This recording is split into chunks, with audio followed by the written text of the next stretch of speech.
پیر طریقت سید مجاہد باپو مولانا عبدالرحیم صاحب، دیگر سادات کرام، حاضران محفل، السلام علیکم ورحمۃ اللہ وبرکاتہ۔ الحمدللہ رب العالمین والعاقبۃ للمتقین والصلاة والسلام علی سید الانبیاء والمرسلین وعلی آلہ وصحابہ الطیبین الطاہرین، اما بعد، فاعوذ باللہ من الشیطان الرجیم، بسم اللہ الرحمن الرحیم۔ یا ایھا الذین آمنوا اتقوا اللہ ولتنظر نفس ما قدمت لغد واتقوا اللہ ان اللہ خبیر بما تعملون۔ صدق اللہ مولانا العظیم وصدق رسولہ النبی الامین المتین الکریم، ونحن علی ذلک لمن الشاہدین والشاکرین والحمد للہ رب العالمین۔ آئیے سب سے پہلے ہم اور آپ مل کر اپنے اور ساری کائنات کے مرکز عقیدت ارواحنا فدا حضور احمد مجتبیٰ کملی والے مصطفیٰ محمد رسول اللہ صلی اللہ تعالیٰ علیہ وسلم کے دربار گوہر بار میں عقیدت و محبت کے ساتھ والہانہ انداز میں جم کر ہدیہ درود پیش کرے اور بآواز بلند پڑھیں۔ اللہم صلی علی سیدنا مولانا محمدین وعلی آل سیدنا مولانا محمدین وبارک وسلم، صلاۃ و سلام علیک یا رسول اللہ صلی اللہ تعالیٰ علیہ وسلم۔ طریق مصطفیٰ کو چھوڑنا ہے وجہ بربادی، طریق مصطفیٰ کو چھوڑنا ہے وجہ بربادی، اسی سے قوم دنیا میں ہوئی بے اقتدار اپنی۔ ہمیں کرنی ہے شہنشاہ بطحا کی رضا جوئی، وہ اپنے ہو گئے تو رحمت پروردگار اپنی۔ کی محمد سے وفا تو نے تو ہم تیرے ہیں، یہ جہاں چیز ہے کیا لوح و قلم تیرے ہیں۔ حضرات محترم، جس آیت کریمہ کو میں نے تلاوت کرنے کا شرف حاصل کیا، رب قدیر اس کے متعلق مجھے حق کہنے اور آپ تمامی حضرات کو حق سننے کی توفیق عطا فرمائے۔ قرآن مقدسہ میں رب تعالیٰ ارشاد فرماتا ہے، یا ایھا الذین آمنوا اتقوا اللہ ولتنظر نفس ما قدمت لغد واتقوا اللہ ان اللہ خبیر بما تعملون۔ اے ایمان والو، اللہ سے ڈرو اور اپنی جانوں کو دیکھو کہ تم نے آگے کے لیے کیا بھیجا ہے، اللہ سننے اور جاننے والا ہے۔ حضرات گرامی، رب تعالیٰ ایمان والوں سے خطاب کر رہا ہے۔ رب قدیر جل و علا ایمان والوں سے ارشاد فرما رہا ہے۔ آپ نے بے شمار مرتبہ ایمان کے متعلق سماعت فرمایا کہ ایمان کسے کہتے ہیں، تو یاد رکھو، ایمان نام ہے عشق مصطفیٰ جان رحمت صلی اللہ علیہ وسلم کا، ایمان نام ہے محبت رسول کا، ایمان نام ہے وفاداری رسول کا، اور ایمان نام ہے الفت رسول کا۔ اور اسی کو کیا خوب انداز میں امام عشق و محبت فرماتے ہیں کہ جان ہے عشق مصطفیٰ، روز فضو کرے خدا، جسے ہو درد کا مزہ ناز دوا اٹھائے کیوں۔ جس کے دل میں اس کے مصطفیٰ صلی اللہ علیہ وسلم کی دولت آ جاتی ہے، اس کے دل کے اندر دنیا کی محبت نہیں سماتی۔ جسے محمد صلی اللہ علیہ وسلم کی عظیم محبت میسر آ جاتی ہے، اس کے دل کے اندر دنیا کی محبت نہیں سماتی، اور وہ رسول اعظم صلی اللہ علیہ وسلم کی ارشادات پر اپنی زندگی کی سعادتوں کو گزارنے پر فخر کرتا ہے، اس لیے کہ یہ وہ محبت ہے جو ساری محبتوں سے اعلیٰ ہے، یہ وہ محبت ہے جو سرمایہ آخرت ہے، اور یہ وہ محبت ہے جو اس محبت میں گرفتار ہو جاتا ہے اور دنیا اور آخرت میں کامیاب ہو جاتا ہے۔ جسے اس کے مصطفیٰ میں تڑپنے کا شوق نصیب ہوا، جسے محبت رسول میں تڑپنے کا جذبہ نصیب ہوا، یوں سمجھ لیجئے رب قدیر نے اسے ساری کائنات کی دولت عطا فرما دی۔ صحابہ کرام علیہم رضوان جب آقا کریم صلی اللہ علیہ وسلم کی بارگاہ میں حاضر ہوتے تو اپنے ہاتھ کو حضور کے ہاتھ پر دیتے، بیعت کرتے تو وعدہ کرتے، یا رسول اللہ صلی اللہ علیہ وسلم، ہم آپ کے ہاتھوں میں ہاتھ دے کر بیعت کرتے ہیں، آقا وعدہ کرتے ہیں، ہم جئیں گے تو آپ کی محبت میں اور مریں گے تو آپ کی محبت میں۔ اس پر میرے آقا کریم صلی اللہ علیہ وسلم خوشخبری سناتے، اے میری محبت کا دعویٰ کرنے والو، اے میری محبت کا دم بھرنے والو، سنو، تم نے جس کی محبت کا دعویٰ کیا ہے محروم نہیں رہو گے، میدان محشر میں اسی محبوب کا دامن تمہیں ملے گا، اسی محبوب کا ساتھ تمہیں ملے گا۔ صحابہ کرام نے عاشق بنائے، صحابہ کرام نے حضور کی محبت کے جام بھر کر پلائے۔ اسی ایمان والوں سے میرا مولا مخاطب ہے۔ میرا مولا یہ چاہتا ہے کہ جس کے سینے میں اس کے رسول ہو، جس کے سینے میں محبت رسول ہو، اس کی آخرت سنور جائے، اس کی قیامت سنور جائے، اور حضور کی غلامی کی وجہ سے وہ دنیا آخرت میں کامیاب ہو جائے۔ آج دنیا کے اندر انسان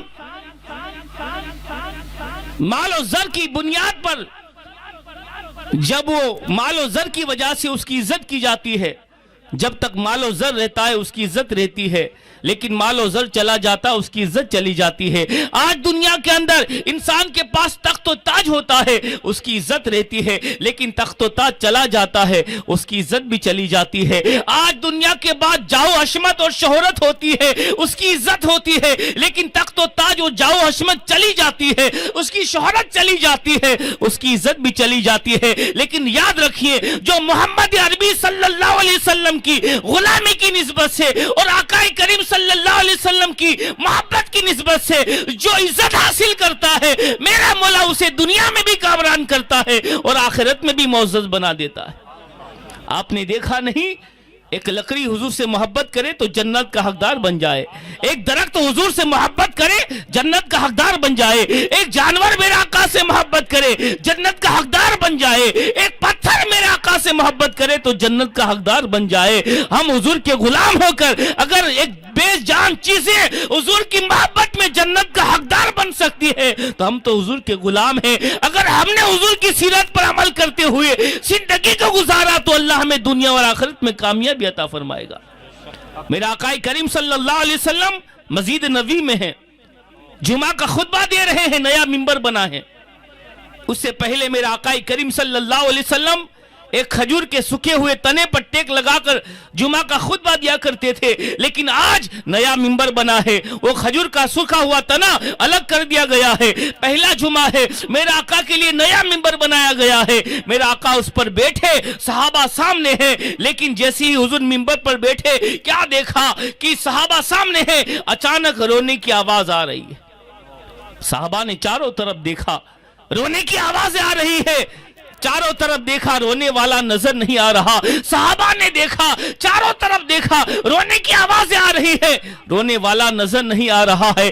کتنا زور کے ساتھ رو رہا ہے کہ اس کی آوازیں آسمان تک پہنچ رہی ہے۔ جس طرح ماں بیٹے سے بچھڑ جاتا ہے اور ماں کے بچھڑنے سے بیٹا روتا ہے، اسی طرح رونے کی آواز آ رہی ہے۔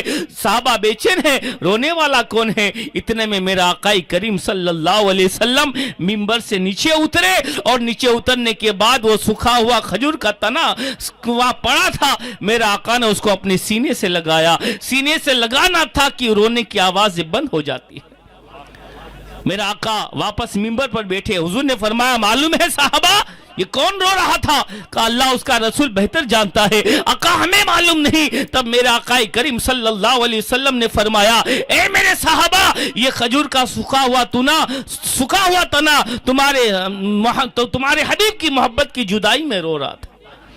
اور میرا آقا نے فرمایا اگر میں اس کو اٹھ کر تسلی نہ دیتا، اپنے سینے سے نہ لگاتا تو یہ قیامت تک روتا رہتا۔ حضرات گرامی، آج ہم کہاں ہیں؟ دنیا کی جمیلے میں اتنا ہم کھو چکے ہیں کہ آخرت کی ہمیں ذرا بھی پرواہ نہیں۔ مجھ سے پہلے مولانا عبدالرحیم صاحب نے اتنی پیاری بات بتائی، اتنی پیاری بات بتائی، اس سے پہلے میں نے ایسی باتیں نہیں سنی۔ یہ ہمارے لیے ضروری ہے، اگر اس پر ہم نے عمل کر لیا تو یقیناً ہماری دنیا اور آخرت دونوں سنور جائے گی۔ آج ہم صرف محبت رسول کا دعویٰ کرتے ہیں، لیکن محبت رسول کیا ہے ذرا سنو۔ ایک صحابی ہے جن کا نام حضرت خبیب رضی اللہ تعالیٰ عنہ، ایک ہے خباب، یہ بھی صحابی رسول ہے، اور یہ حضرت خبیب رضی اللہ تعالیٰ عنہ حضور کے صحابی ہے، شروع میں اسلام لائے ہیں، جنگ احد ہو چکی ہے، حضور مدینے میں ہیں، اور حضرت خبیب رضی اللہ تعالیٰ عنہ مدینے سے نکلے، مکہ کے راستے پر جانے لگے۔ ابھی مکہ کی سرحدوں پر پہنچے حضرت خبیب، مکے والوں نے آپ کو پکڑ لیا اور بڑے بڑے سرداروں کے پاس لے جایا گیا کہ دیکھو یہی خبیب ہیں جنہوں نے جنگ احد پر ہمارے بہت سارے ساتھیوں کو قتل کیا ہے۔ ان کو پکڑ لیا، پکڑنے کے بعد کیا کیا؟ اعلان مکہ میں ہوا کہ اے لوگو، ہم حضرت خبیب کو مقام تمعین پر لے جائیں گے، اور مقام تمعین وہ جگہ ہے جہاں آج مسجد عائشہ ہیں۔ فرمایا گیا کہ ہم خبیب کو مقام تمعین پر لے جائیں گے، وہاں ان کو شہید کر دیا جائے گا، مقام اعلان ہوا کہ جس کے بھی یہ نظارہ دیکھنا ہو مقام تمیم پر آ جائے. مقام اعلان ہو گیا کہ حضرت خبیب کو مقام تمیم کی جگہ پر شہید کر دیا جائے گا. جس کو دیکھنا ہو آ جائیں. حضرت سعید خبیب کے بچپن کے ساتھی تھے. وہ اسلام نہیں لائے تھے اور مسلمان نہیں تھے, لیکن یہ آواز حضرت سعید کے کان میں ٹکرائی. سعید نے کہا کہ خبیب میرا بچپن کا ساتھی ہے, اس نے اسلام قبول کر لیا, میں دیکھوں تو صحیح کہ خبیب کی کیفیت کیا, ایمان لانے کے بعد اس کا مزاج کیا ہے, اسلام قبول کرنے کے بعد اس کے انداز کیا ہے, میں دیکھوں تو صحیح. حضرت سعید فرماتے لوگ جانے لگے, بچے بوڑھے جوان مقام تمیم کی طرف. سعید فرماتے میں بھی جانے لگا. جب میں پہنچا تو کیا دیکھا, ہزاروں کی تعداد میں لوگ ہیں, ہزاروں کی تعداد میں لوگ جمع ہیں. حضرت سعید فرماتے ہیں وہ مسلمان نہیں ہیں, وہ فرماتے ہیں کہ میں مجمع کو چیرتا ہوا, ہزاروں کی تعداد میں لوگ جمع تھے, چیرتا ہوا جب میں آگے پہنچا تو میں نے کیا دیکھا, حضرت خبیب کے ہاتھ بندھے ہیں, ان کے پیر بندھے ہیں, اور بڑے بڑے کفار مکہ سامنے بھی ان کے کھڑے ہیں. سعید فرماتے ہیں میں جب آگے گیا تو اعلان ہوا کہ اے بچوں ہاتھ میں پتھر لو اور خبیب کو جو ہے مارو, خبیب کو زخمی کرو. کفار مکہ کے بچے ہاتھ میں پتھر لیتے ہیں اور ان کے پاؤں میں مارتے ہیں, ان کے سینے پر مارتے ہیں, ہاتھ میں مارتے ہیں. حضرات ان کا قصور کیا تھا؟ کیا کسی کا حق غضب کیا تھا؟ کیا کسی کا مال حرب کیا تھا؟ کیا کسی کو تکلیف پہنچائی تھی؟ نہیں, حضور کے غلام تھے, اسی لیے تکلیف پہنچائی جا رہی ہے. چھوٹے چھوٹے بچے ان کو جو ہے پتھر مارتے ہیں, ہاتھ سے خون نکلتا ہے, پاؤں سے خون نکلتا ہے. غلامی رسول میں موت بھی قبول ہے کا نعرہ لگانا آسان ہے. راتوں کو اٹھ اٹھ کر, راتوں کو تم ہاتھ میں موبائل لے کر راتوں کو گوا رہے ہو اور فجر کی نماز کو چھوڑ رہے ہو, ماں باپ کا دل دکھا رہے ہو, میرا آقا کریم صلی اللہ علیہ وسلم کی سنت کو پامال کر رہے ہو. یہ کہنا تو آسان ہے کہ حضور کا دامن نہیں چھوڑیں گے, لیکن حضور کے راستے پر چلنا یہ بہت مشکل ہے. حضرت خبیب رضی اللہ تعالیٰ عنہ کے ہاتھ پیر بندھے ہوئے ہیں, چھوٹے چھوٹے بچے پتھر مار رہے ہیں.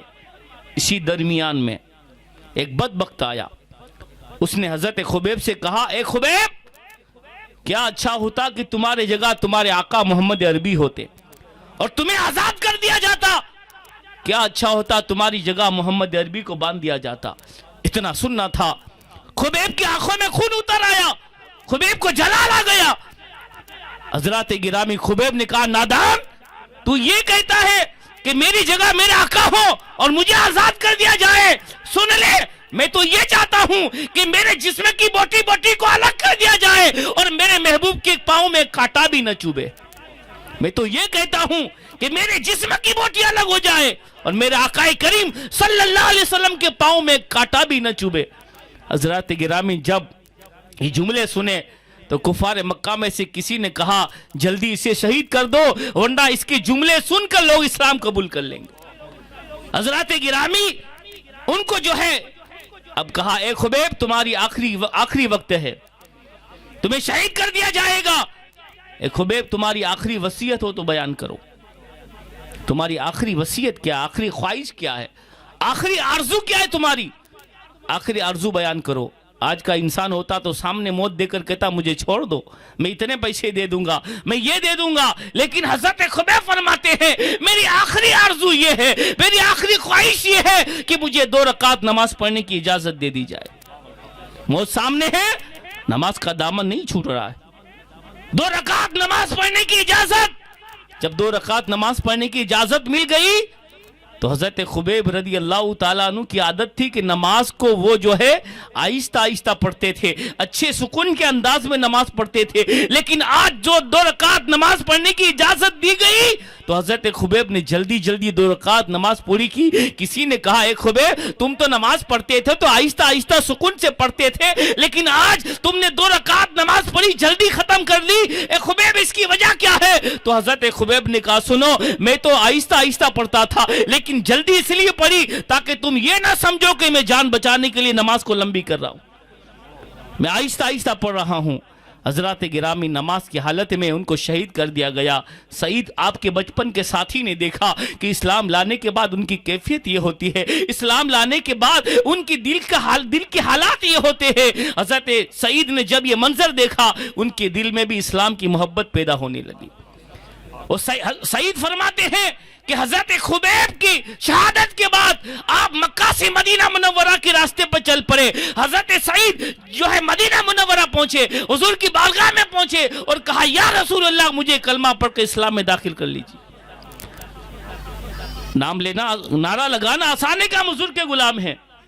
حضرات گرامی وقت مختصر ہے، اپنے بچوں کو وقت دیجیے، بچوں کو دین کی تعلیم دیجیے، آقا کریم صلی اللہ علیہ وسلم کی محبت کا درس دیجیے۔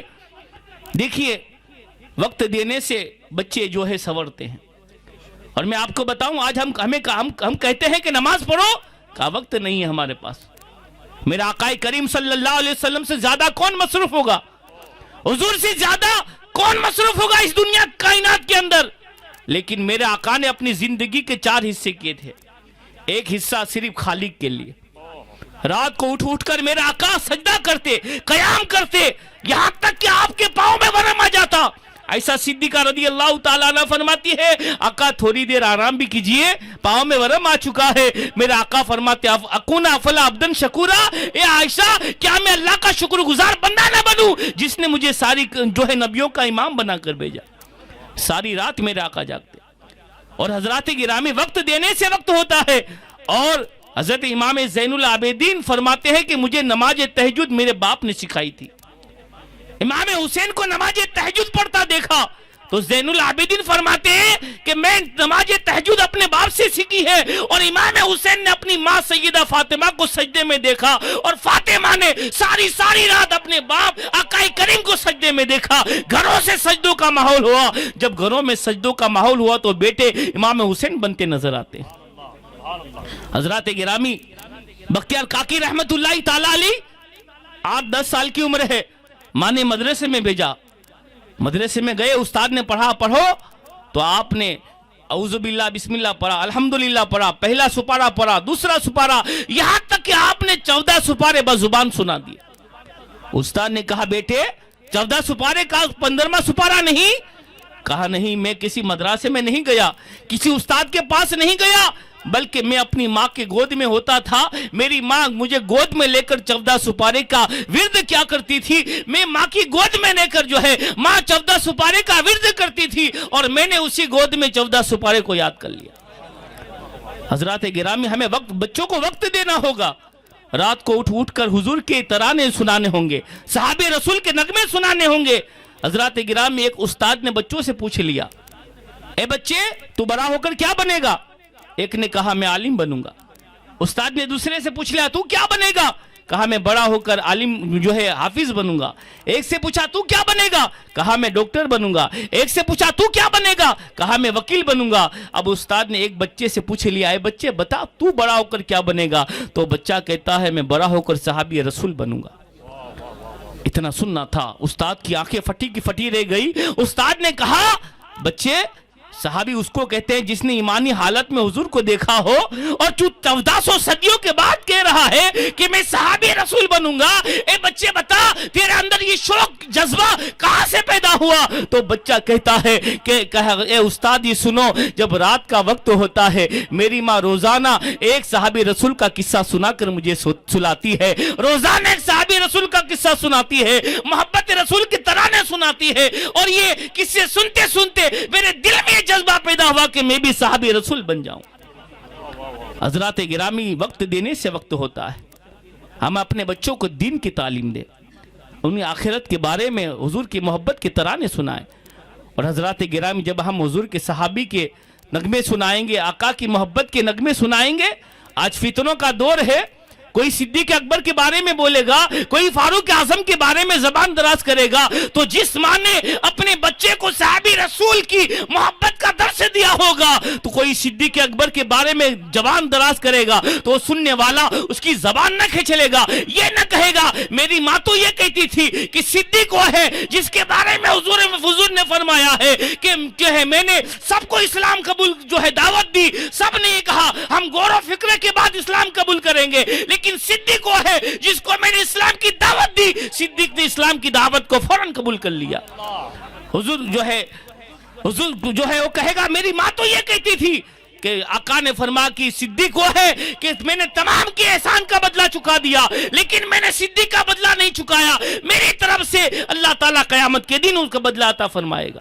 اگر کوئی فاروق اعظم کے بارے میں زبان درازی کرے گا تو جس نے ماں نے رات کو سوتے وقت فاروق اعظم کی قصے سنائے ہوں گے اس کی زبان نہ کھچلے گا، یہ نہیں کہے گا نادان میری ماں تو یہ کہتی تھی کہ میرا آقا نے فرمایا عمر مراد رسول ہے، اور میرے آقا نے یہ فرمایا اگر میرے بعد کوئی نبی ہوتا تو عمر ابن خطاب ہوتے۔ حضرات گرامی، وقت دو بچوں کو اور دین کا جو ہے انہیں دین کی ماحول میں انہیں رغبت کرو، آخرت کا علم دو۔ حضرات گرامی، اللہ کی بارگاہ میں دعا ہے اللہ تعالی ہمیں حضور صلی اللہ علیہ وسلم کی سچی محبت عطا فرمائے، رب کریم ہمیں شریعت مصطفیٰ پر چلنے کی توفیق و رفیق عطا فرمائے۔ وآخر دعوانا الحمدللہ رب العالمین۔